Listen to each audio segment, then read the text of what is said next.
Welcome to TSOB with Dr. G, a podcast featuring intellectual table talk about race and sexuality. I'm your host, Dr. Tracy Q. Gilbert, a sexuality educator, writer, and researcher. Join me as I talk with the most brilliant minds in human sexuality, applying a professional Black lens to discussions about sexiness, health, and healing in the new millennium. It's TSOB, the sex ed of Black folk. Let's get to the get down, shall we? Oh my goodness, y'all. It's so funny. I don't know if you've ever had this experience where you have someone in your life that as soon as you connect with them, you are like going and the conversation is flowing and everything you want to have happen happens. That's exactly what has happened right now. So this is going to be a little bit of an unorthodox opening in that I'm just going to quickly introduce you to our guest and we're just going to get talking because we are already talking. And my guest is none other than Mariotta Gary-Smith, who is a phenomenal sexuality educator out of Oregon. I will still quickly, as is due proper respect, I'm going to read pieces of her bio, but we're just going to get into what we've been talking about before we started because it's already juicy and we ain't even really got into it yet. So Mariotta Gary-Smith uses she, her, they pronouns. She is a second generation Oregonian. So out of shouts out to the West Coast, to Oregon and Portland in particular. And she's a third generation social justice agitator. While her family history seeded her interest in social justice, she added public health and human sexuality to it, and it came together smoothly for her in high school. So during that time, Mariotta was an active youth health advocate and peer educator, and served on several local youth councils, including Planned Parenthood Teen Council, and she served on the national board as a national board youth representative for NARAL, which is now NARAL Pro-Choice America. Mariotta's got a bunch of different amazing things. I'm going to put this bio on our website so you can read it, but I just really want to pause here so we can really get into this conversation. Welcome to TSOB, Mariotta. Thank you so very much for being here.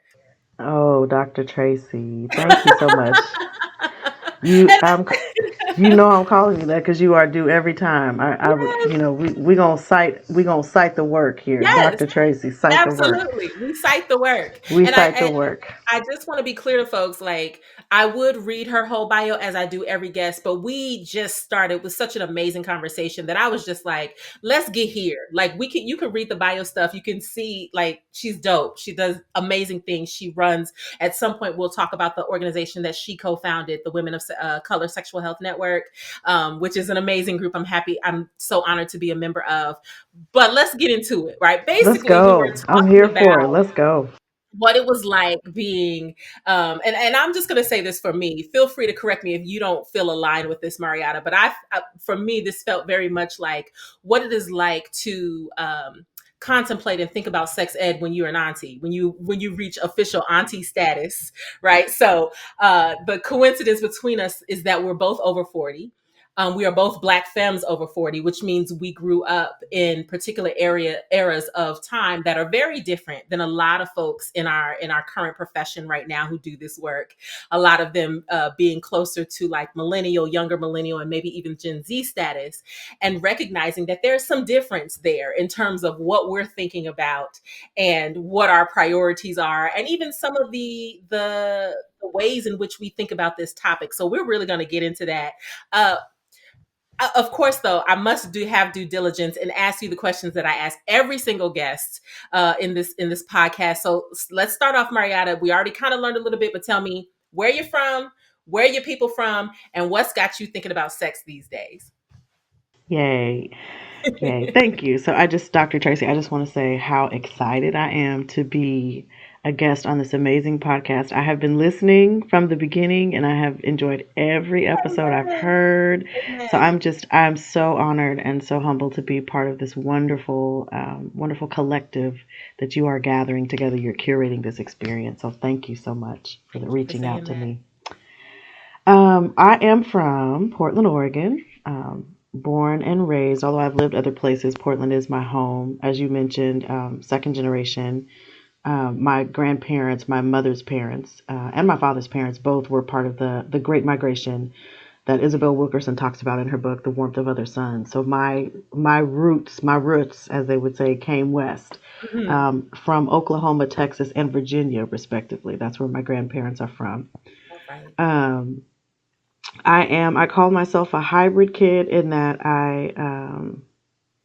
being a black femme, a black person from the Pacific Northwest. I want to be clear, I'm a West Coast kid because my family, I've been raised up and down I-5, which is the major freeway out here on the West Coast, one of them.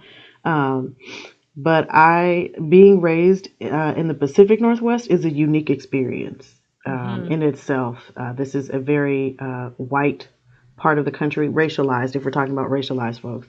Mhm. This is a very white area of the country. This area of the country was understood and established as a homestead for white supremacy and white nationalism. And that's not even touching the history of the genocide of indigenous folks on this side of the country. So there's like a lot of that over Mhm. here that I carry, that I understand and carry. So it's been a unique experience being from here, um, but I appreciate it because it gave me a very unique understanding of what whiteness and the construct of how it props up white supremacy and privilege and all of these things that we talk about, what it looks like in multiple spaces in action Yeah. consistently. Yeah, yeah, yeah. So there's that. But I'm proud to be from here. I used to not be able to say that, but Mhm. as you start to see your life, as you look back over your life, I'm proud to be from here. What am I thinking about right now in terms of sex? We're going, like you said, we're going to get into it. We're going to get into it. Yes, So indeed. first things first, what's been on my mind right now is like this whole busset challenge. Now Yes. I Yes, have been indeed. fascinated. I'm someone who like my breaks now, PC life, post COVID life. My breaks now come in where it's like, oh, let me watch this little video. Oh, let me watch this little TikTok. Like to just give myself a mental break. Uh-huh. So the whole busset challenge came out, and at first I was like, they're not talking to me because that's not what I do. I don't bust it down I like don't I bust used it. to. My Right. knees won't allow that. Right. Um, and so I was really I was intrigued by what I was seeing, like the way people were, like the all of the setup that people were going through to get these Mhm. videos. And then Productions. yes, like full fledged, all of the presentation. And then I saw one with a black femme. I don't know how old they were, but they clearly were not of the younger, Gen X, millennials, zennials, Mhm. Gen Y and Z, zennials and millennials. And before, I want to say it was maybe wherever the song is, where like when they finally dropped down, Mhm. before old girl was home busted, she was like on all fours, slowly getting down onto the ground. And she was looking in the camera like, this really hurts. And it just struck me. And I was like, why in the hell would you do this? And then like her caption said something to the effect of like, I had to try it. I just had to try it. That's And amazing. she just had it. And I hollered. I laughed so hard because I was like, that would have been me a couple of years ago. Like I Uh-huh. would have tried it to Uh-huh. prove to these younger folks that I have in my That you life, still family and have it. otherwise, like I can still drop it. I can still drop it low. Actually, I can't. I can't. Let's. So it's seeing this woman and seeing this black femme, and I was like, she's for real. Like she was fully prepped. She was ready. Yes. And then you heard the sister say busted, and she was still in the camera like, mm-mm. No, not quite. And I was like, this is interesting. This is Yeah. interesting. And it got me to thinking about what is it like. I know what I'm going through in this moment in my life where I am no longer young, right? I'm not an Mhm. elder in the terms of age and sort of like the reverence that I know we hold for our elders. But Yes. I am also not young. I'm in the Right. middle. This is midlife. And Right. so I'm in this space, and it's like, so what kinds of conversations are we having, or where's the space for us to have real conversations about what sex is for us now? What does sex Yes. ed look like for us now? What kind of conversations are we having about our bodies and what's changed and what's different and what's challenging?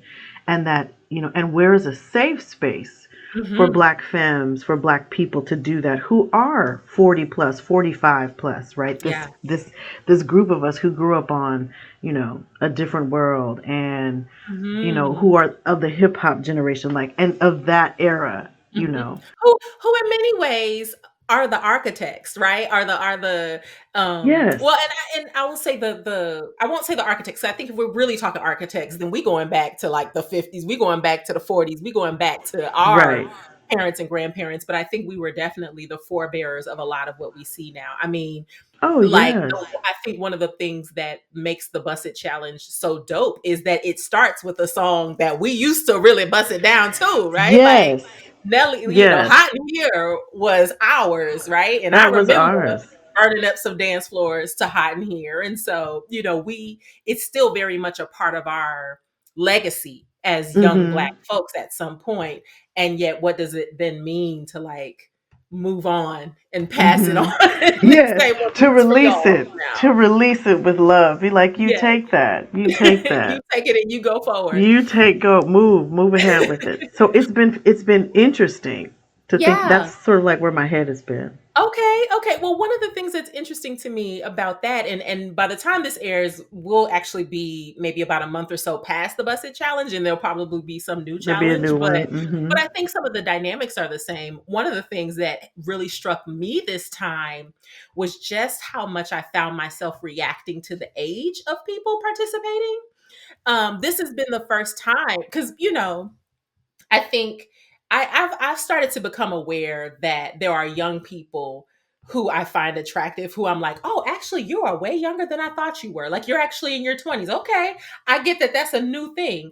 But now I'm at this age where I'm looking at the Busted Challenge and I was like, wait a minute, that girl looked like she could have been my kid. Like, I don't know that I want to see you busted. What is happening? And I don't know if you've had that experience, but there were a few where I was like, wait, this child don't look 18. I don't know that I want to be watching this busage. I don't know.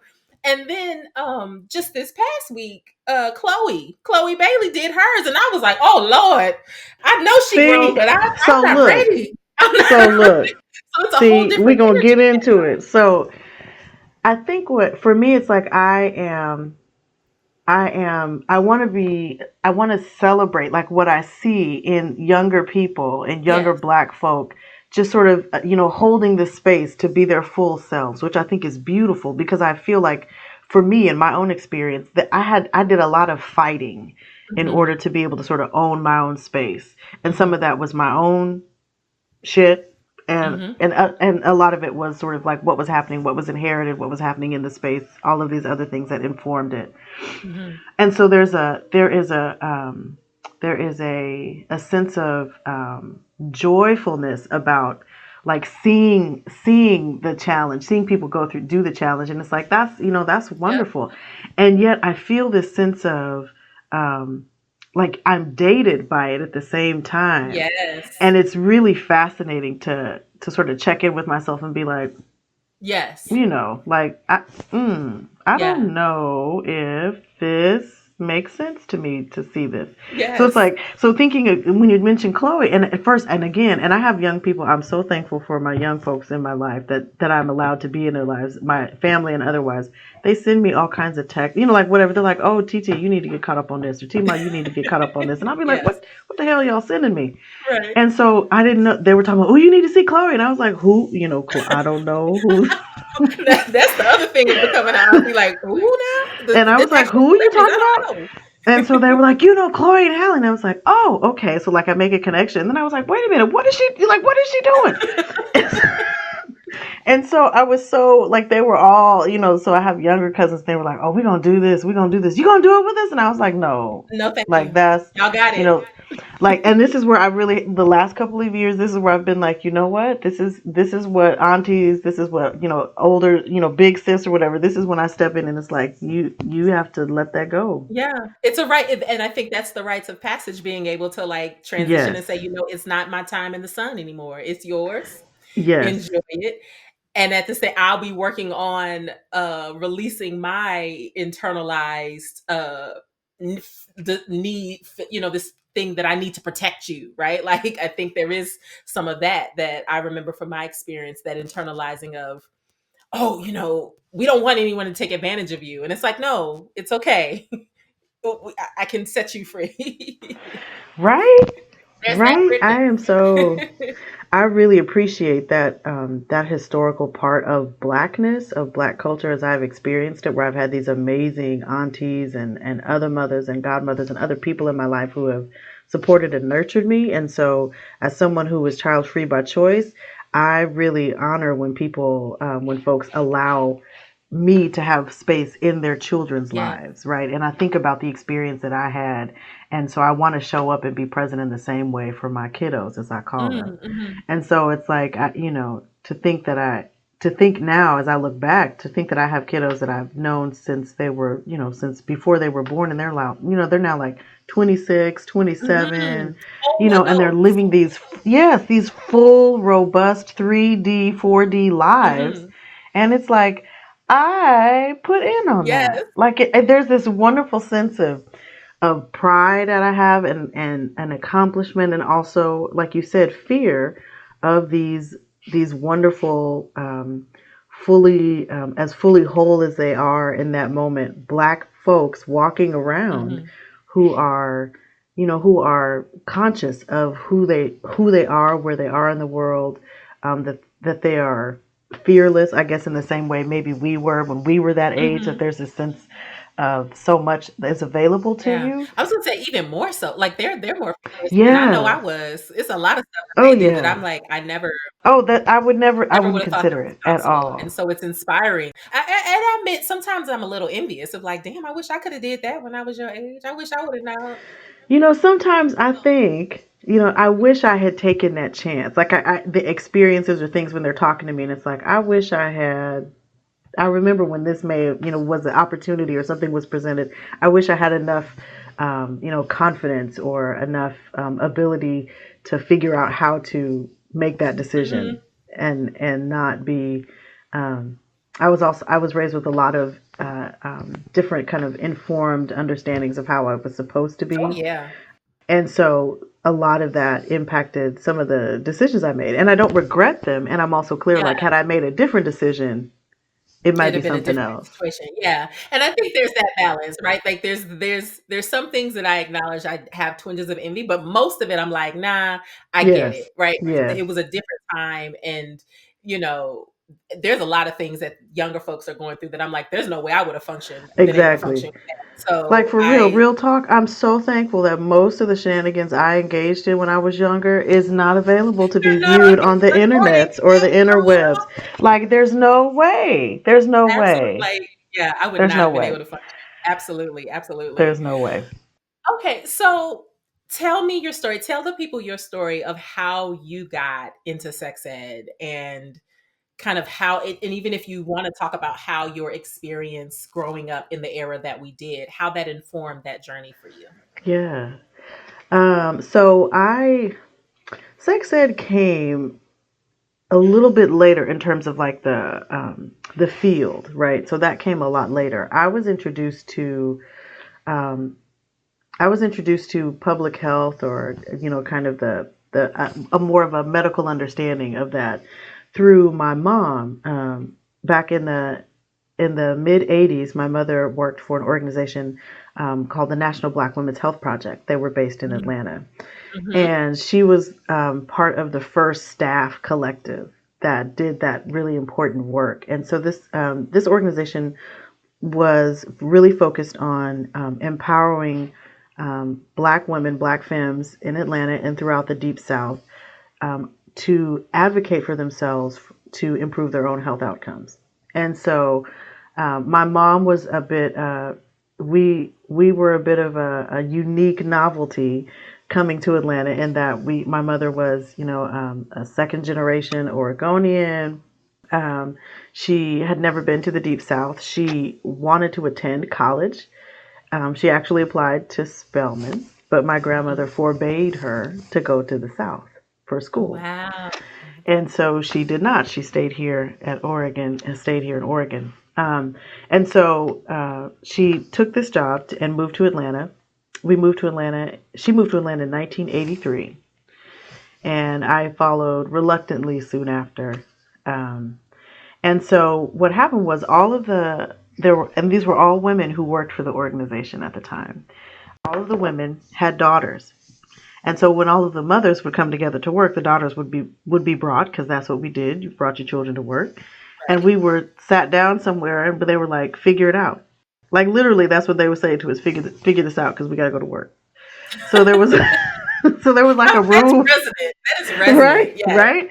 So there was a room of like 8 to 10 young black girls sitting in a room who didn't know each other well enough to be friends, but who were brought together because our mothers worked together. So we had to figure out how to develop relationships. We had to figure out how to, and adolescence, puberty is a weird thing. And for me, being this very awkward, introverted black girl from Oregon who had never been outside of the West Coast and had not been around this many black people that I wasn't related to or that knew me. So it was a very unique understanding. So I got bullied quite a bit. I was teased quite a bit. I didn't get into fights, though. I had a mean right hook as an adolescent. So I didn't get into a lot of fights. But it was really, it was an education for me, understanding what Black history looked like in real time. I had never been to the Deep South. I didn't have an understanding of the Deep South in terms of something that was tangible, right? Because my grandparents, my mother's parents, my grandmother in particular, wanted to remove all vestiges of the South when she came west. Didn't want any connection or attachment to it in that way. And so it started with that. We had a teen, we called it a teen self-help group. And so we started talking about puberty and menstruation and masturbation and what was an OBGYN visit like, and what were breast self-exams, because these were the things that our mothers were doing, right? They were teaching grown femmes how to take care of their bodies. And so we, these children, were sitting here watching this happening. And so I became interested in that, like early on. I realized that as a younger person, as a teenager, I was pretty good at figuring out how to bring folks together to have conversations.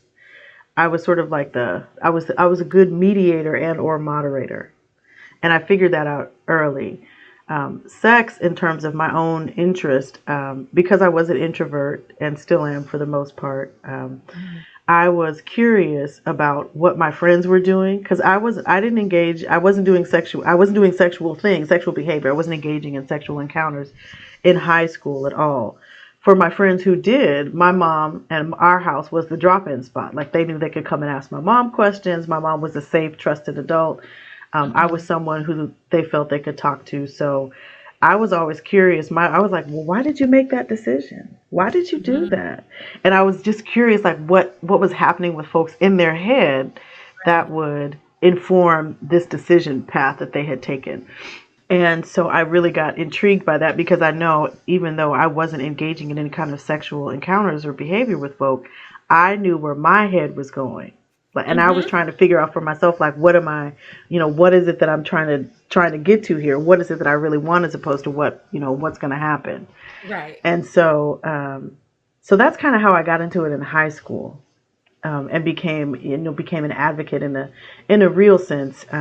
The Planned Parenthood Teen Council I participated on, I was the only melanated anything on that teen council, which was true to form. And so I was just really struck by the lack of desire I saw for white folks to consider anything else outside of their frame of reference.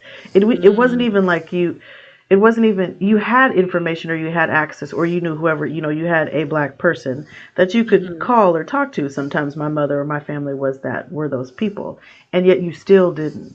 And so for me, it was like, there is this amazing, powerful denial that white privilege holds up and supports. So then when something happens, say, there's a protest, or say there's an incident, then all of a sudden it's like, oh, what are we going to do? And it's this really strange, fast, reactionary kind of space. And it's like, no, you actually had a brown and or black person tell you might want to reconsider. And you said no, like you actively engaged in denying that. Right. Right. So I in high school, that's kind of where I fell into that, and became. I was really fascinated. I thought I wanted to be an obstetrician because I loved babies, and I had Yeah. and I was that person. I held the babies and fed the babies, and did all of those things, and then was like, no, that's too many years in school. I don't want to do that. Right. um, and lied on myself because I ended up spending the same amount of time in school that I would have had I gone on and been an obstetrician. So Right. who knows?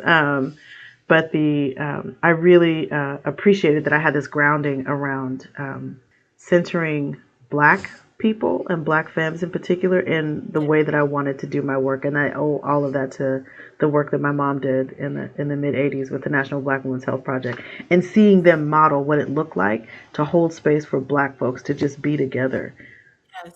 even when it was Yes. hard, even when the conversations were sometimes painful because of what they brought up, Mm. um, but that um, there was a sense of comfort. People felt safe enough to do that, and that they wanted to recreate these spaces outside of where they learned how to do it. They went back to their communities or they went back to their families, and they wanted to recreate these spaces. So that's kind of where I got how I got into it.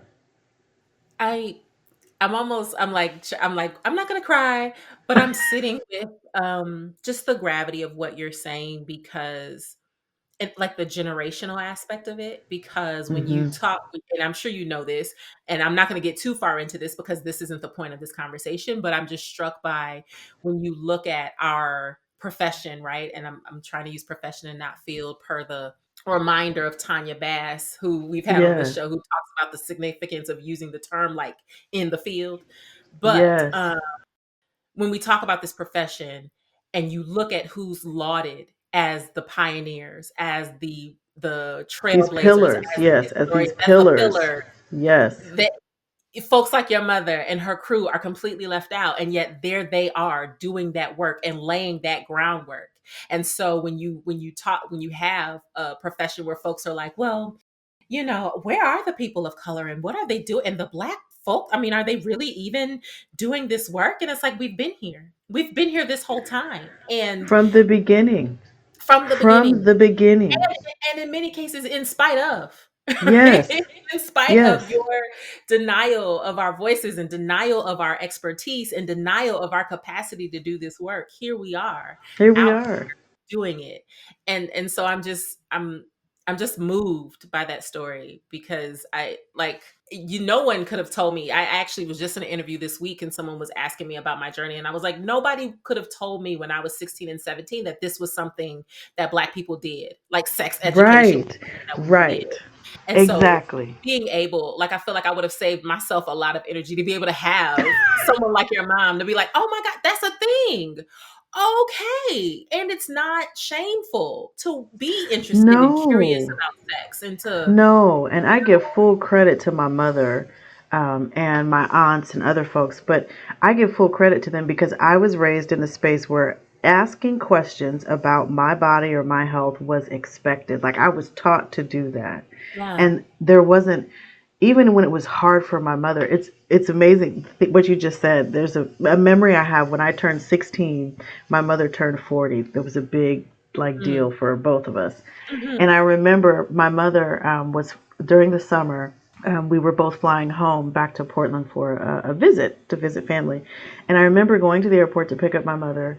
And she came off the plane, and this was pre everything. So like we're all milling around in the airport at the gate waiting. Like you can't do that now. But so Right. we're waiting, and my mother strolls up the jetway, and she had on this bat wing dress. She traveled. Now back in the day, my mother was a piece of work. So she would travel like fully coiffed, hair done, nails done, everything done, face Yes. done, like all of that. Heels. Yes. My mother wore stilettos before I knew what they were, and she strolled off the jetway in this dress with these huge dolman sleeves, and it narrowed in, and her hair was, curls were popping, and her makeup was right, and she just had this light about Yeah. her. And I remember at 16 I said to myself, I want to be just like that. Mm. And I Yeah. remember seeing her at 40, and I Mhm. was like, That's what I want. Yeah. I want to be Yeah. just like that. I didn't know what I was talking. I didn't know what she was like. I had no idea what she was Yeah. doing. I didn't know,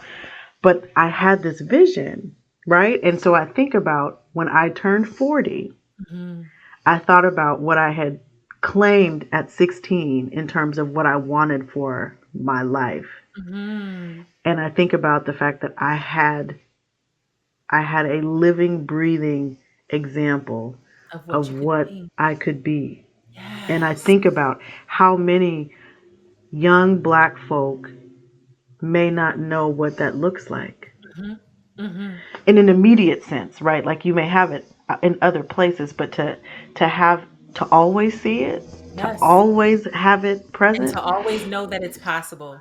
to know that Yeah. it's possible, to know that it's okay for me to ask questions about sex, to know that it's okay for me to ask questions about my body, to know that Mhm. I have a right to expect that when I ask a question, I'm going to get an answer or get an answer that says, I can't do this right now. Let's come back to it.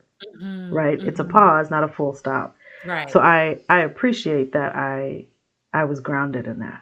That's I beautiful. really appreciate that. Whew, and that look, you've got me even look. This whole conversation is gonna have me full. I already feel it. I'll process it later. Um, but let me ask you this. You already kind of alluded to it, I think, but I want to hear it. I want to hear you talk about this. Tell me, Marietta, what you feel like your sex ed superpower is. I have been thinking about this because I do my homework as requested.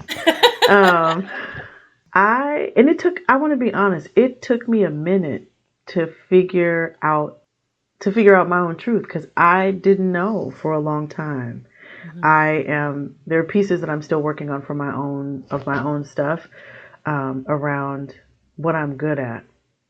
I think what I've witnessed in people that I hold dear to me and hold close to me, you are one of those folks, is that um, I have learned to acknowledge the truth of some of my brilliance, and that's hard for me to say Yeah. because I don't want it to come off as boastful or bragging or whatever. And Mhm. yet, I need to understand that it's okay to do that. Yeah. And That the it's okay to reality do is that, that is and exceptional. that's the truth, right? So I want to ask you a sub question to that because I feel like this is maybe another racially generational experience Mm-hmm. of Yes. to be a Gen Xer black girl is to have been inculcated with the idea that you are average Yes. when you are really exceptional. That you are just good enough. Just good enough. Just good enough. Yes. Right? Right.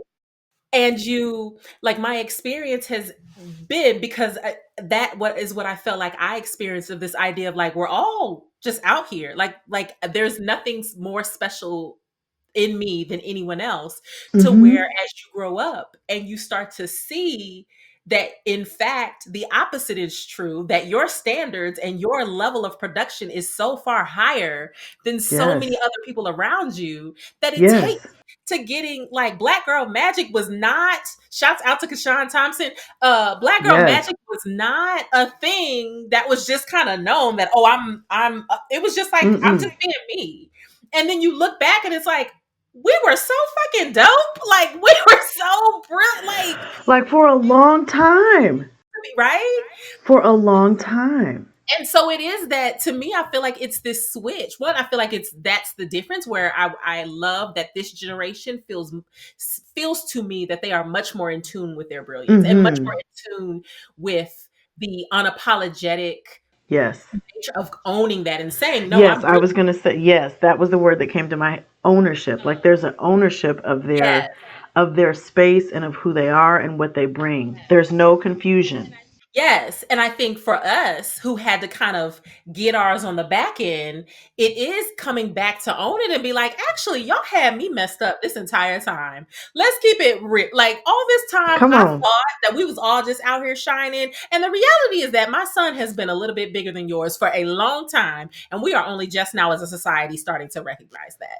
And Yes. I think that is really I think that's well stated. Well stated, Dr. Tracy. Truth. That is well stated. And so that brings me back to my homework from you is that one of my superpowers is that I have the ability to curate spaces Yeah. for Black folk, Black femme in particular, to be seen amongst each other simply because we deserve that space for no other reason. And Yes. I know that's something I put in my bio, is that I am committed and dedicated and very passionate about curating spaces for Black folks to talk about sex and all of the Yes. things that come with it amongst each other, period, Absolutely. without apology. Like, and I Yeah. know that there are folks who want to be looky-loos and they want to ear hustle and all of this other shit. And it's like, that's beautiful. And do you know that my whole life I have spent being observed Yes. and appraised and all of this shit, like, there, I don't want anybody else in this space except folks who look like me. Yeah. And the first thing is that they're Black, and that's not to that's not to remove or invalidate anybody else who's melanated, but I want to be really clear, like, I want a Black space, and that we Yes. have the right to a Black ass space. We deserve. We have earned it. Yes, like, and so it's like, I don't have an issue asking folks to leave. That's another superpower I have. Yeah. I am really good at asking folks to leave spaces that are not meant for them. Yes. I want to offer one other superpower, if you will. I will I receive it. I will receive it. I consider you to be, in many ways, the Claire Huxtable of our profession. Um, That in is a the laugh of sense, such joy. I want you to know like, that. I'm so serious when I say this. Like, I love Felicia Rashad. That's a whole other conversation. Yes. And what I find, because I've and as part of my journey, I've become comfortable with owning my voice, and underneath that, owning my anger, and recognizing Mm-hmm. that when we're in more professional spaces, in the spaces where we all come together, that, Yes. you know what, I'm gonna say some things and they not gonna, I ain't quite figured out how to make it cute. The filter is off. There is no code Mm-mm. switching. It's just gonna be what I gotta say. And I'm Yes. sorry if you mad, but that's just what it is. And This is your that's been offering. part of my journey. But what I feel like, I'm like, if I could learn one thing from Marietta, it is how to take that energy and cultivate it in such a way where that person has been so cursed out, and they don't even realize, because you've given it such Claire Huxtable finesse. I receive That, that. I receive I'm that. just like, this is a space that is for Black people only. You're like, well, my understanding of this space is that it is a space that is more conducive to what African descended people need. And so I'm going to allow you, if you are not of that persuasion, to determine what you want to do with that. Like, you have this capacity to say, and I'm like, oh, I love it.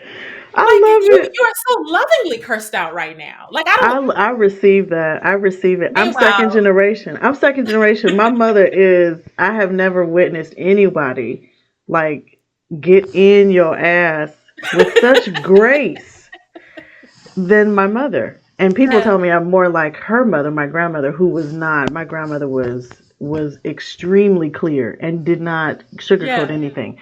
And yeah. as I'm getting older, I feel more of that coming up. But I receive that. I totally receive that. Yeah, I it's totally real, receive it's that. appreciated. It's And I also, it's white speak. That's what I call it. I'm the white speak that's whisperer. really it. And I will say, I feel like our generation was the last generation who perfected the art of code switching, where we had to perfect the art of code switching, where I Because think, we were in all these spaces where we yeah, had to navigate our yes, Blackness in places where it may not have been safe. So we had to yes, figure out whose language or yes. what presentation would And to be help us clear, get that there. translated into sex too, right? Like, our sex Yes. was code switch, where it's like, we, within ourselves, we may do things, but when we're out with white folks, no, we are the picture of respectability, because that is literally Yes. how you thrive in this society. That is That's literally how you make it. yes.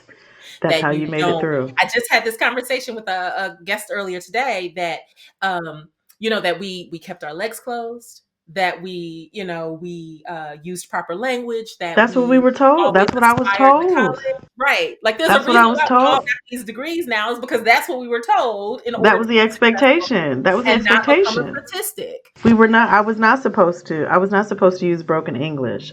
I was Hmm. not supposed to hang out in the streets. I was not supposed to be listening to certain kinds of music. If I got into the more religious side of my father's family, like, that's the devil's music. I'm Yeah. not supposed to be doing that. If I'm Hmm. going to be out in public, make sure, as my grandmother used to say, that's my name in the street. Don't have my Mm, name out in the street. And I that's would be it. like, how is your name in the street? I didn't get it.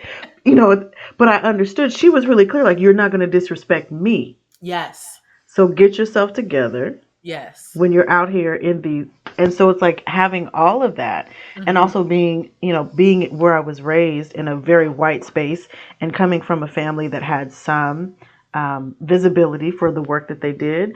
It Hmm. was even more upon me to be mindful of what people were thinking. I had to think ahead of what other folks were perceiving and thinking about me. Yes. And I think about this when we're talking about black folks and sexuality. It's like, I know that I believe there's a lot of mental acrobatics that black folks go through, the processing, the Absolutely. conversations we have Absolutely. around our sex, and the Yes. ways in which we engage, and how we talk about it amongst ourselves, and how we talk about it in company with other people. Yes. Let's get into that because I think that's absolutely right. Like I think you know me. I'm very clear that that is the big Mm-hmm. part of what it means to be black and sexual in the 21st century. Well, just period.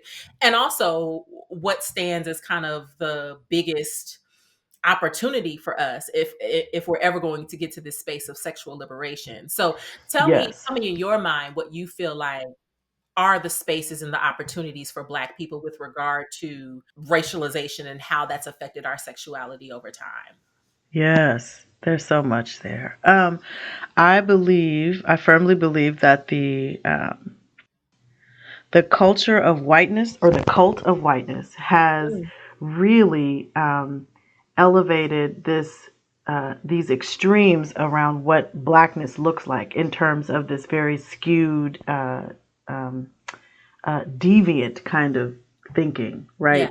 In that we are less than, we're not as, we're all of these things. There's always this reductionism, or this coming from places of like, we're never enough. It's not necessarily strength based, or giving thinking of all of the things that inform resiliency of black folks, but it's always the deficit of black Hmm. folks.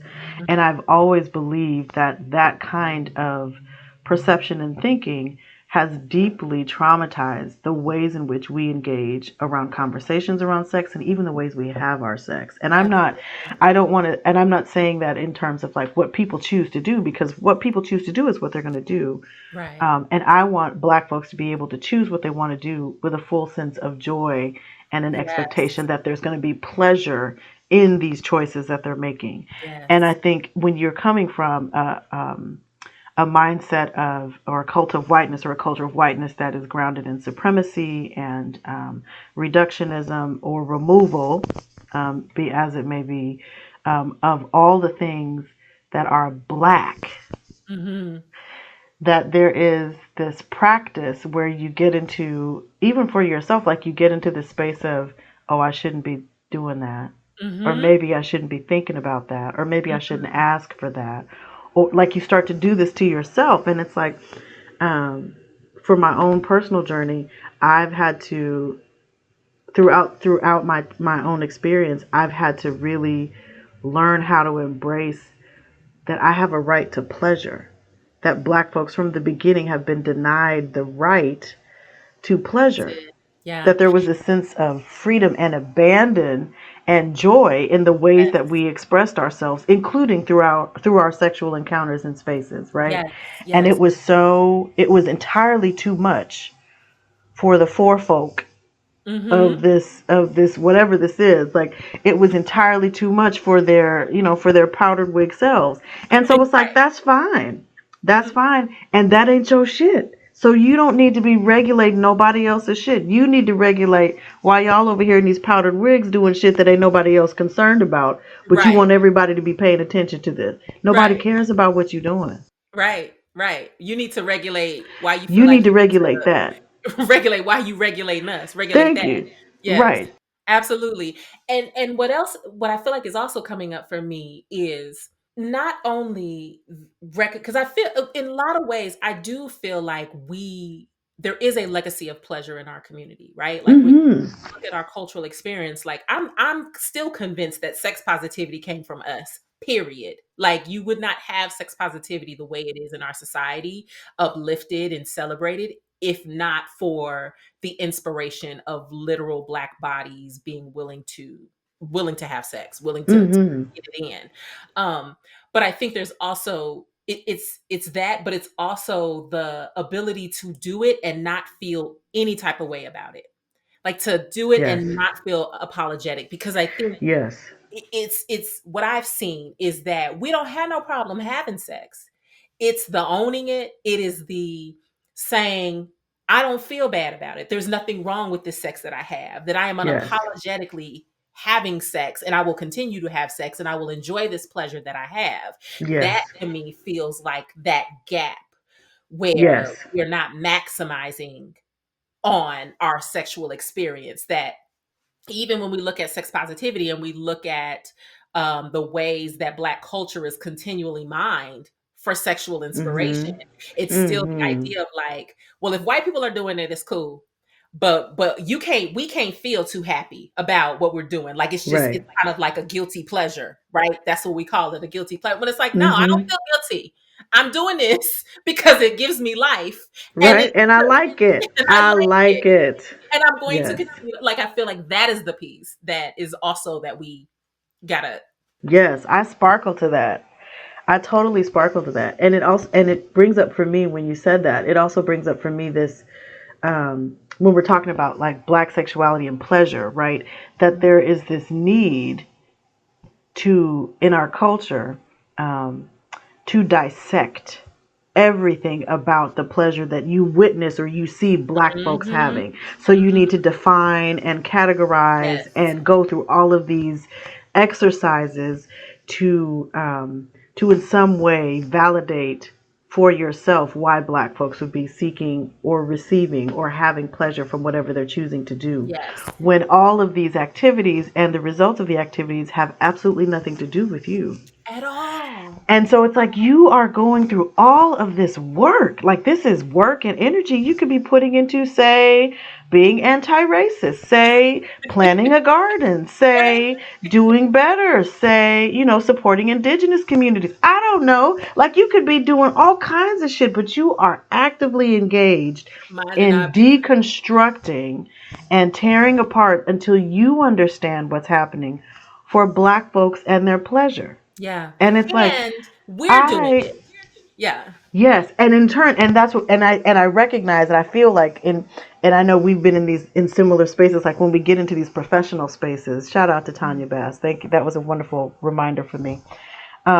We get into these professional spaces, and I get so excited, like, to be in space with, like, with my folk, and it's like Yeah.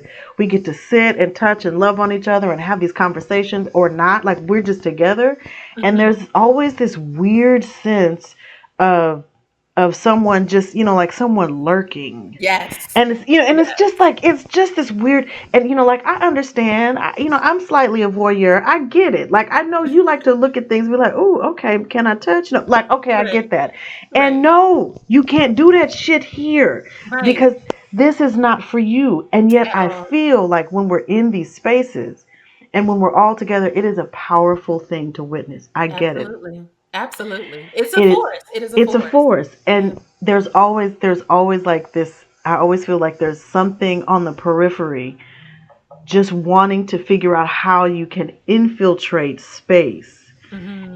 and ask all of these unnecessary and ridiculous questions about Mhm. why. Mhm. And it's like, so in terms of what Black sexuality is, for me, and for me, one of the things I've been thinking about, when we talk about this, is that, um, I really look at Black sexuality as one of the three legs of the stool for liberation to dismantle white supremacy, right?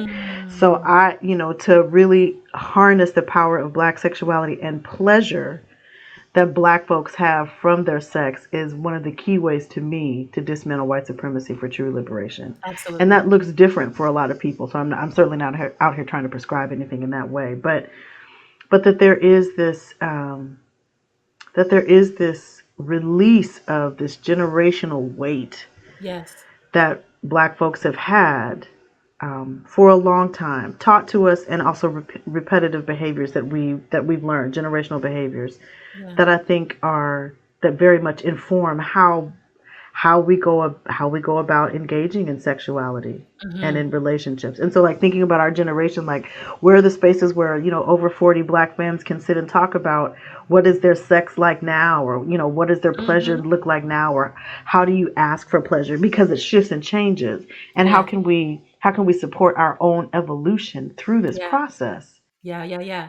And I get the sense too, what's coming up for me is this idea of like pushing against the narrative that because we're older that we have to give up, Yes. right? Like Yes. heck no. If we're the ones who were the most recent inspirations for this, then I'll be you will pull my sexuality out of my cold dead hands. That's what you will do. And in Yes. the meantime, I will get in conversation with my siblings, my 40 plus siblings, and we will talk about what does this look like for us now that we are at the Now that age we where our are, knees don't yes. work as well. And we may need a little bit of extra supports to make this go. So I think that's Right. absolutely important. Absolutely Yes. important. So I know you said you didn't want to be prescriptive, but at some point I do want to have you think through and share some tips and strategies that you think are helpful to folks. Before we Okay. do that, though, I want to. You've already alluded to it several times. I'd like you to talk more about how you've cultivated community through the Women of Color Sexual Health Network, because that is huge. And WoCSHN has already been mentioned on several occasions during this season. So Oh, your name is echoed. that's So weepy. definitely You're gonna make me weepy. I can't be weepy. we have to do it after the show. We have to do it after Yes, the show. after I'll keep it But together. I'll keep it together. please share, and shouts out to all of the foundresses, Yes. your journey. So please go ahead. Yes. So, WoCSHN, Women of Color Sexual Health Network, was born out of, for me, I will speak for me certainly, that was born out of being invisible, right? So, in 2009, I attended my first ASECT conference, American Association of Sexuality Educators, Counselors, and Therapists. I did not know there was a professional organization for sexologists or sex educators. Like, I didn't know anything about that. I learned about that when I was in my fellowship at Morehouse School of Medicine at CESH. And so, incidentally, the way I found out about ASECT was that the cohort I was a part of wanted to do a diversity survey of ASECT to find out how they were engaging with their members of color and what did it look like. And there was a lot of resistance. It's not, no surprise there. There was a lot of resistance from the leadership. The only reason why my estimation, the only reason that survey happened was because the visionary for the CESH fellowship was the former U.S. Surgeon General, Dr. David Satcher. Mm-hmm. And white folks who believe in positionality and power, that part of that world, you don't say no. Mm-hmm. And Dr. Satcher is a wonderful person who I'm honored to have been able to work with and learn from. Very gentle man, but very clear about what he wanted to do. And he was very clear that these folks were going to come in and do this. This was a project that he wanted to have happen. So I don't think a no was part of their language in that moment. Right. So we were at the annual conference. It was in Arizona in 2009. It was hot as all hell. I don't know if Arizona had recognized MLK holiday by then because they were resistant. They were like the last state to do it. Oh yeah. So I think they were probably still trifling back then and weren't honoring that. And so after 3 days of conferencing, I recognized that I had not seen many other Black or other melanated faces in my workshops. Mm-hmm. On the last day of the conference, I found myself at the pool enjoying the sun. Black femme walked past, had a cute, short little haircut, came back past the pool, was like, "Who are you?" And I was like, "Hey, who are you? I'll be back." They came back in their pool attire, sat down, introduced themselves. "My name is Trina Scott." We chatted. A couple hours later, another Black femme, tall, presented to me as Black femme, tall, walked past, came back. "What are y'all doing?" And we're like, "Hey, I'll be back." They came Yeah. back, sat down. My name is Bianca Laureano. So Yes. this is how we started at the pool at this conference. So it grew from 3 to 5 to like 18 people by the time everything was done. And Yes. all of us came away from that conversation recognizing that we hadn't seen each other in any part of that conference in most Mm-hmm. of our workshops, and how absolutely ridiculous that was, Mm-hmm. that we didn't see each other. And Mm-hmm. so WoCSHN was born out of, for me, it was born out of invisibility, which I was familiar with, Mm-hmm. but also at that moment, like I recognized I didn't want to participate in anymore. Mm-hmm. And so I wanted to interrupt that. Yeah. And so WoCSHN was started with the idea and the belief that this is a space where other Black and other melanated sexuality professionals can be seen by each other. Because even though we were in a lot of spaces, we didn't see each other. We may not have known of each other. There just wasn't, it seemed like there was just a lot of disconnect. Yes. And this was one way for us to connect. And it didn't have to be about anything other than we simply needed our own space to be. That's it. And we could share information. We could teach each other. We could learn from one another. We could collaborate together. We could kiki as we needed to. We could get reinforcement as we needed to. That this was it was an organized collective that didn't have to be anything other than what it was. That we Mm-hmm. didn't have to do anything in the Right. beginning, right? And so it certainly shifted as our organization as the organization grew, which I'm excited about. But in the beginning, that's what WoCSHN was. It was a place for us, and it was a lot of femme identifying folk Mm-hmm. in the beginning, and still is, I think, for the most part. But it was just a place for us to be seen, and there were a lot of powerful people. Like Mm-hmm. there are amazing folks that have become a part of our collective, and I Yeah. am honored that people when I hear people talk about WoCSHN, that there is this consistency of people saying, I learned from so and so, I met so and so, I connected with so and so, I That's was it. able to get this information, someone turned me on to this.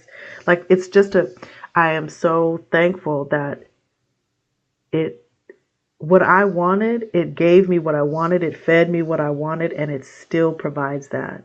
It Yeah. still does it. And Yeah. I'm really thankful for that. Yeah. I'm really thankful for that.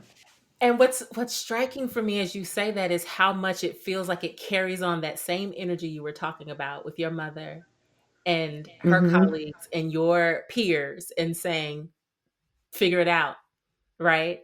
And how much that is our one. I feel like it's in many ways it's our inheritance as Black femmes, the ability to come Mhm. together and build community in all the ways that make sense to us, even in spite of the environment that wants to invalidate us, that wants to Yes. render us invisible, that wants to say, oh well, they're just being frivolous, and it's like meanwhile we over Right. We over here do we over here do we over here doing it. And I love that you say that, because I think, well, not I think, I recognize and I know that there's so much that is modeled off of the labor of Black femmes, right? Of actual curating facts. and creating and cultivating these communities and these practices and the ways that we engage or hold space for everyone. And Hmm. now that there are ways that we are doing it for ourselves because we choose to, like Hmm. there's this wonderful burn for me that and that's petty. I'm third generation petty as well. I own that. um We have. I want to shout out Wesley Thomas, who at some point I'm going to get on this show too, who talks about petty as resistance. yes, That is valuable. I'm here. I will be listening for that. But I think about like all of the spaces where we are, where I know folks are watching. And I want to be clear, when I say folks, I'm talking primarily about white folks, white culture, whiteness, right? Hmm. Where they're watching or observing, and the things that we're doing, they're taking notes, and then they take it back and they try to apply it, and the shit don't work. Like, and Hmm. there's this piece of me that's like, because it ain't yours. It ain't yours. It's not It's yours. absolutely foreign to you. It's Yeah, not yours, and it's not absolutely. gonna. And that's not to say that we don't. We are all figuring out how to show up as our best selves, or how we want to bring ourselves to these spaces. But Hmm.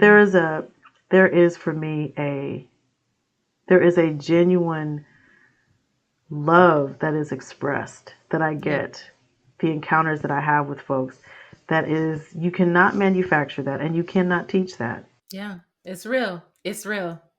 Oh, I almost feel like I want to cut that out and make it a whole other episode. 'Cause, but let's bring it back. I want to, again, for the folks who aren't in our profession, who are just regular, degular Black folks who are like, Marietta, I love your energy. I love your spirit. You're saying everything that I feel like is resonant for me. And I don't know where or how to begin this journey Mm, in figuring out my sexual self or my life or any of the things. mm, What would you share for them in terms of where they begin? What can they think about? What steps can they mhm, mm. Ooh, okay. Had to take? come back. Had to come back. Yeah. I would offer. So what I will offer are the things that I do. What some of my practices are. Hmm. I would offer first. It's important to know what pleases you. Like you really, there has to be. For me, it's been a. It has been a. I have life lessons, as I call them.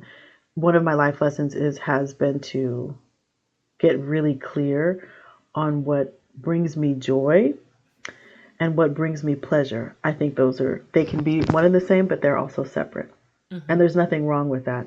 But to be clear about what that looks like, it could mean that, you enjoy acts of service for folks you care about. So doing things for other people.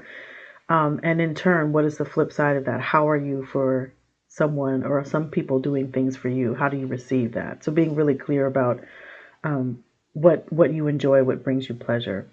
Um, and then to really understand what does it look like in real time, because it's important to have fantasy and to think and to sort of hold space for like these really beautiful elaborate moments if that's what they are, and then when you come out of that space and you're sitting in the room or wherever you are, and what does it look like for you right now. Hmm. And that sometimes that's hard. It isn't necessarily tangible, or you may not know how to grab hold of something like that. Um, I think it's important to be able to find your language, to be able to vocalize and verbalize what that means. Um, and that can look like a lot of things. There are a lot of wonderful books. I know yours is coming. I'm Yes, it excited. is. I think it's important to be able to use language to express yourself clearly, and to practice that, to Hmm. practice saying it. If to no one else, say it to yourself, Hmm. to say it out loud so that you hear yourself saying, I enjoy, I like, this pleases, Hmm. this feels good, I want, I deserve, I desire. Like there are things that you can do for that. Yes. Um, to also then seek out a community, because there really is a community for all the ways that Black folks show up, for all the identities that we hold across all the things, all the variables, Hmm. Black, etc. Hmm. Like there's a space for us. There really is. And sometimes that's hard for me as a Black girl in the Pacific Northwest. It was hard for me to understand that because it didn't seem like I had a lot of spaces, Hmm. or that I was invited into spaces because I was the safe choice or the responsible choice, or I presented as the best choice, right? So, like, to be really clear about finding your folks, finding your community, and knowing that there is a space for you to be your full self, your best self, and to come as you are. And then to also get comfortable with knowing that everything and everybody is not for you. And that's painful because there is going to be some loss. Hmm. Things are, as you evolve and grow, you're going to lose people, you're going to lose things. Hmm. And to be able to navigate what the loss means in terms of what you may not have any longer. And it doesn't mean that it won't come back, it'll be replaced by something. Right. It may not be the exact thing that you've lost, but you're going to gain something that will mirror or mimic or sparkle to what it was previous. But it's not going to be the same thing. And um, to allow yourself to grieve Yeah. that loss, and to, so if it's a person, if it's a a relationship, if it's an organization, if it's a place, a job, if it's like there are things that have happened in my evolution that I've had to really reconcile within myself. That as wonderful as it has been, or as wonderful as I've tried to be, sometimes it's not enough. Yeah. And it has nothing to do with a lack in myself, but that Mhm. the situation or the experience It's ran just its of course. course. Yes. And that you cannot hold on to something that is no longer of benefit to you or anyone else who's engaged in that process. Like Mhm. you can't make it better when it's already bad. I think of that adage, let go or be dragged. Come on. Like Yeah. for real. And Yeah.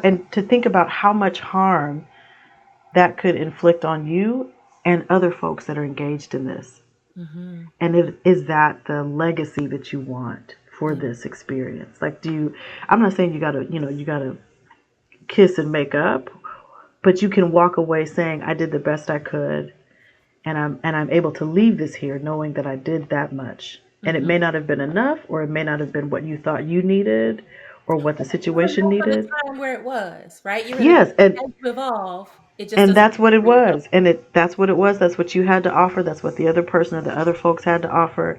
It was the best you knew how to do in that moment with all the information that you have. This Mhm. was the best, and to honor your work and to do your own work so that you can move and leave that there. Yeah. Yeah. Ugh, I just I'm so like I just love listening to you. I'm just feel so soothed.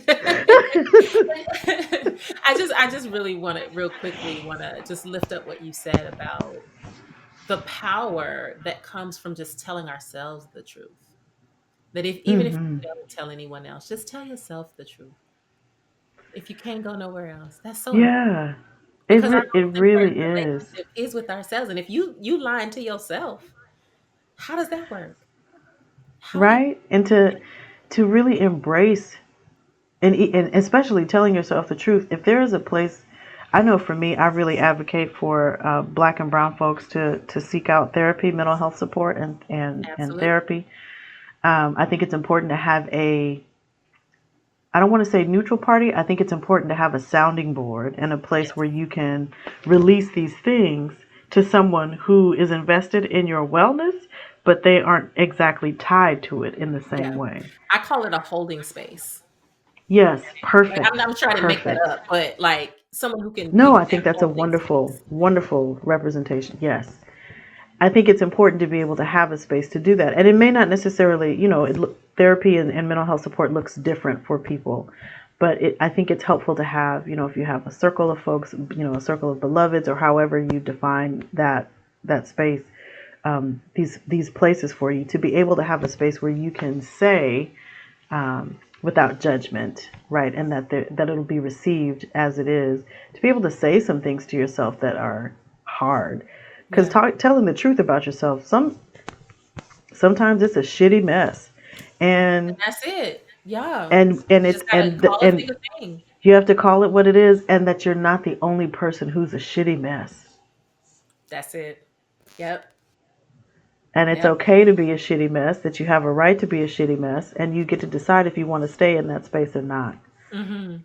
And that Mhm. if you need support moving out of that space, then it's important to be able to say, I need Mhm. help moving out of this space. And even being able to talk about that. And I Yeah. think that's important for Black femmes, especially in our profession, that we have spaces for us to say, this feels really shitty right now, or I am tired, or like, Mhm. the things that we say to each other. Mhm.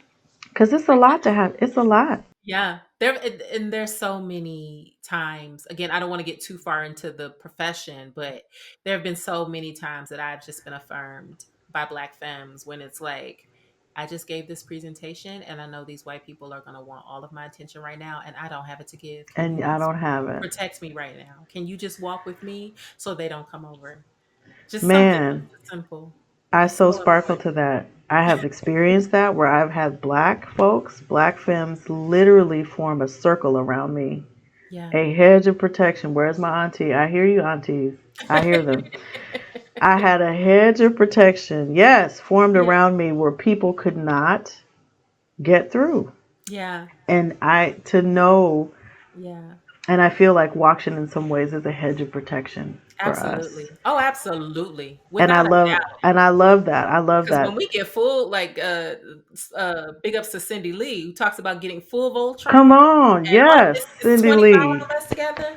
Yeah, and I think, for the folks listening who are not sex educators, right? Think of your own field and think of the power that comes in being able to build community with other Yes.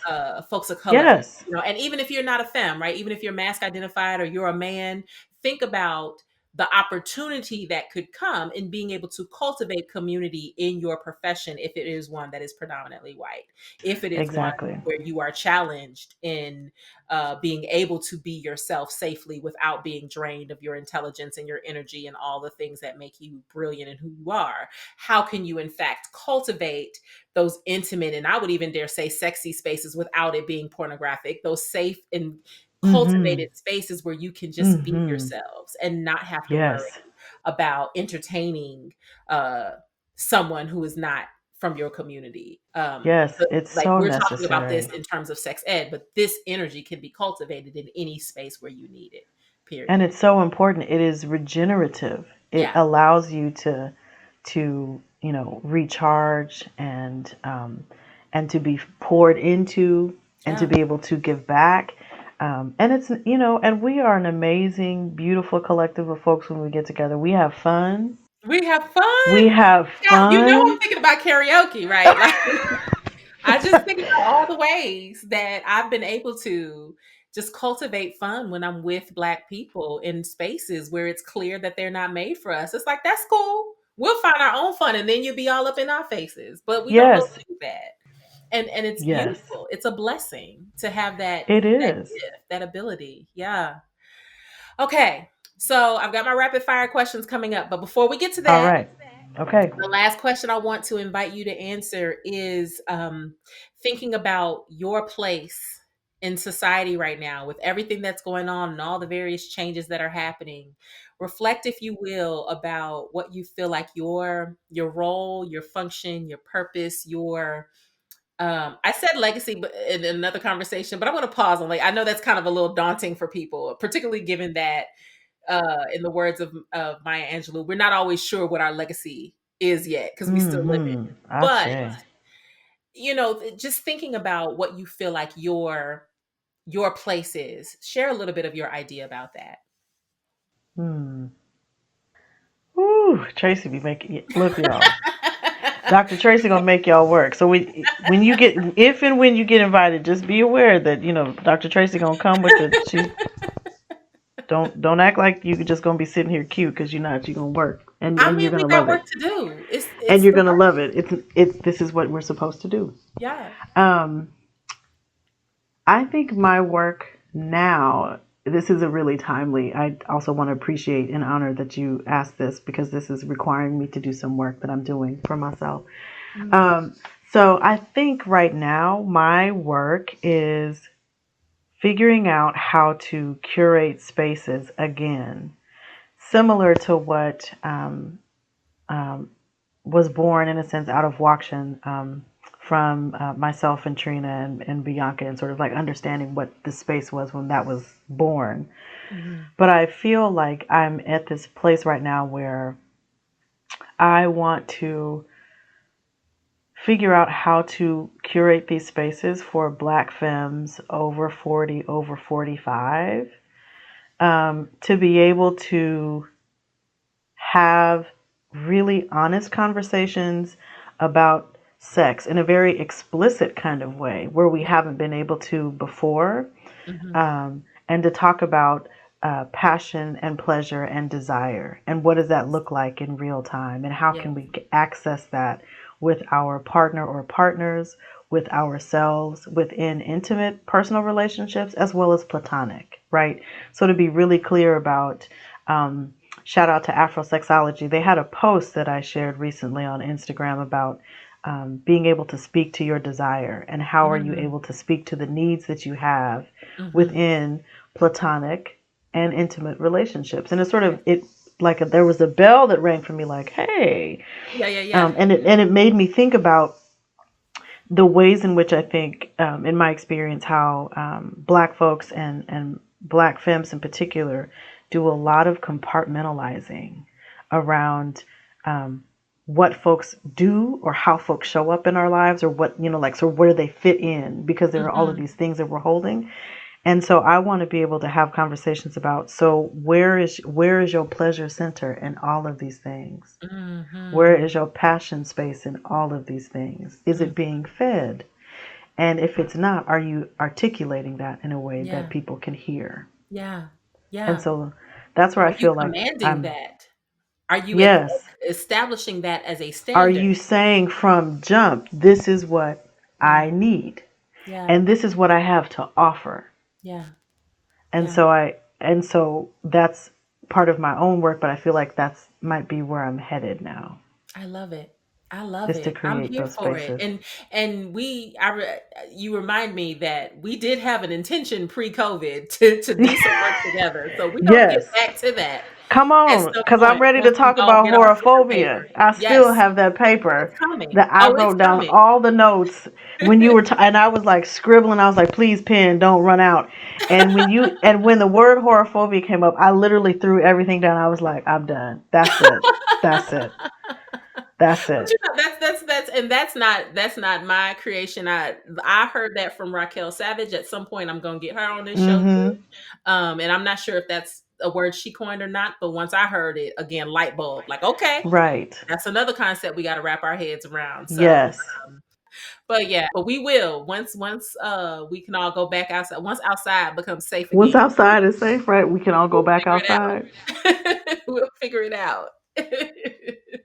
I um, love it. all right. So, are you ready for the rapid fire questions? I'm ready. I'm ready. Love it, love it, love it. So you already know how it goes. The sentence stems. You tell me whatever is the first thing that comes to your mind. Okay. Yes. Call and response. I'm here for it. Yes. Amen. Yes. Amen. All right. So the first one, sexiness is. Blackness.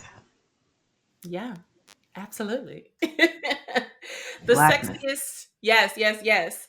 The sexiest thing about blackness and or black people is. Ooh. I love the voluptuousness of Black people.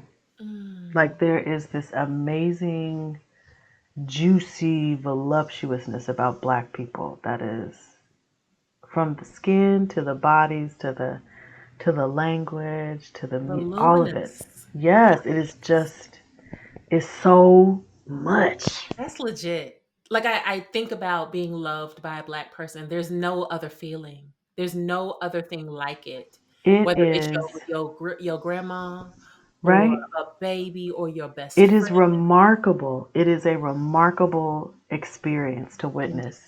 indeed. My go-to for feeling sexy is. Oh, child music, hands down.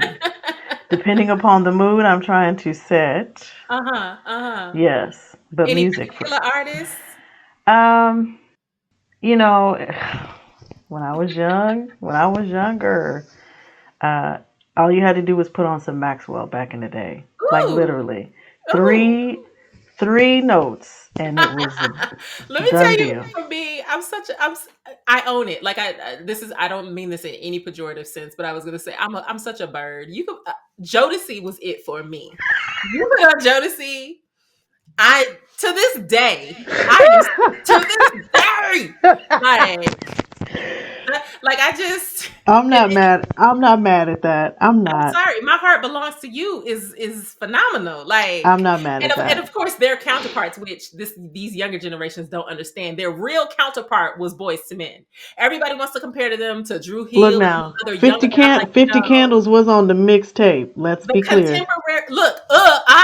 Let's talk Come about that. on. Like, The okay, like remix version. The remix version.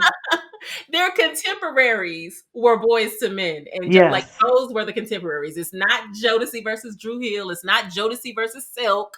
It was those two groups. No. And if I ever No. see a versus that has either one of them and they don't have the other, I'm shutting everything down because y'all got me It's messed not up. happening. It's not That's not how happening. it works. It's So not happening. Not happening. Yeah, music for me. Maxwell was. I was a neo soul kind of. I was a neo soul I kind feel of that. I person. feel Just that. real. Yeah, I that was mean, mine. Maxwell, listen, look, see, whole other episode. Yes. But yes. Yes. I got stories. I got stories about that for sure. Yes. Okay.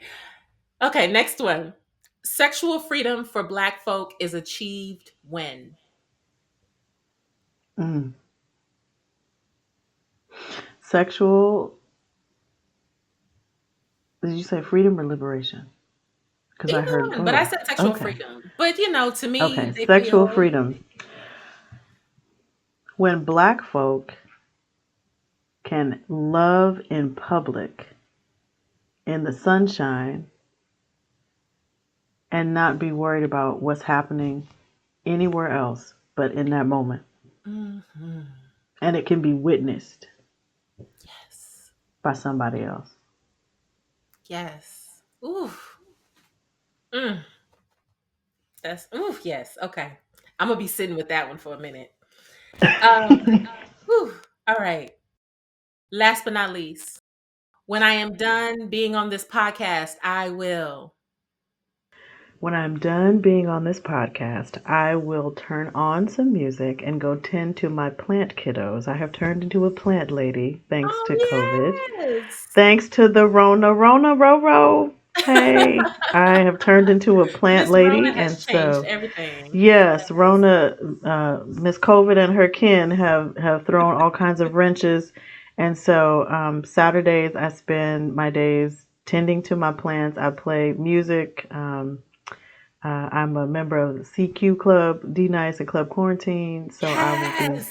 I will be playing some older episodes to my Yes. kiddos. I talk to them and they get well versed on music. So they're highly intellectual musical plants. They get their Yes. music education every week. Beautiful. Beautiful. Meanwhile, mine are like, you gonna water us or no? So that's probably what I need to do once we're done is go hit these hit go these roots with go some get them. Go moisture. give them a little moisture. Yes. Yeah, no. Listen, Marietta, you know how I feel about you. I thank you so much for being here. My heart is full. I'm looking at the time. We probably are going to end up breaking this up into two different episodes, two parters, but that is Oh my okay. goodness. Everybody's gonna get their life. Thank you so much for being here. Before you go, tell people real quick how they can find you, where they can find you, all that good stuff. Yes. Um, First, thank you, Dr. Tracy. This has been you. You know I stand hard for you. I am a fan to the end, to the It is dirt. mutual. It is And mutual. so I'm so excited for this new evolution and growth in your work and presence in our profession. So thank you for honoring me with this opportunity. And people can reach me. I am on Facebook. I know, we all got issues. We got issues, as Monty would say with stuff. So I am on Facebook. You can look me up by my name, Marietta, like the hotel, at an A, Gary-Smith. I used to say that as a kid. That's the only way people knew how to say my name right. I'm also on Instagram under my handle is DA Brown Sugar Sex Doc, Yes. and also on Twitter under Brown Sugar Sex Doc. Yes. And That's how all I that can be information found. will also be in the show notes. So please check it out and be in touch. So with that, we are done. Thank you all so much for listening. And this actually concludes our season. So Marietta was our season finale. Thank you so What? much. Oh my girl! Yes. Woo! We will be back we will be back in April with new episodes. But that doesn't mean that you cannot go back and listen to previous episodes. And also, there will be lots of things coming from the brand. So stay tuned. Make sure you're following us on all the platforms, TSOB, the podcast, and you will be in touch with everything that's going on. But again, thank you, Marietta, for being here for our season finale. So glad to have you. This was a great way to end the first season. Oh, So, I'm so honored, so humble. Thank you. with that, you all take care and talk to you again soon. You've been listening to TSOB with Dr. G, produced by Dr. Tracy Q. Gilbert of Tempe, Marietta. To keep up with all things TSOB, follow us on social media at TSOB the podcast, which you can find on Twitter, Instagram, or Facebook. For past episodes of the show, visit tsobpodcast.com or subscribe to the show either on YouTube or anywhere else you listen to podcasts. Now, don't forget that you've got homework for this episode. To find the downloadable worksheet for this or any other episode of the show, head on over again to tsobpodcast.com, where you'll find it and any other important information from the show notes. And finally, do you have any questions or thoughts to share? Sound off by email at mailbox@tsobpodcast.com. Again, this was TSOB, the sex ed of Black folk. Thank you for listening. Talk again soon.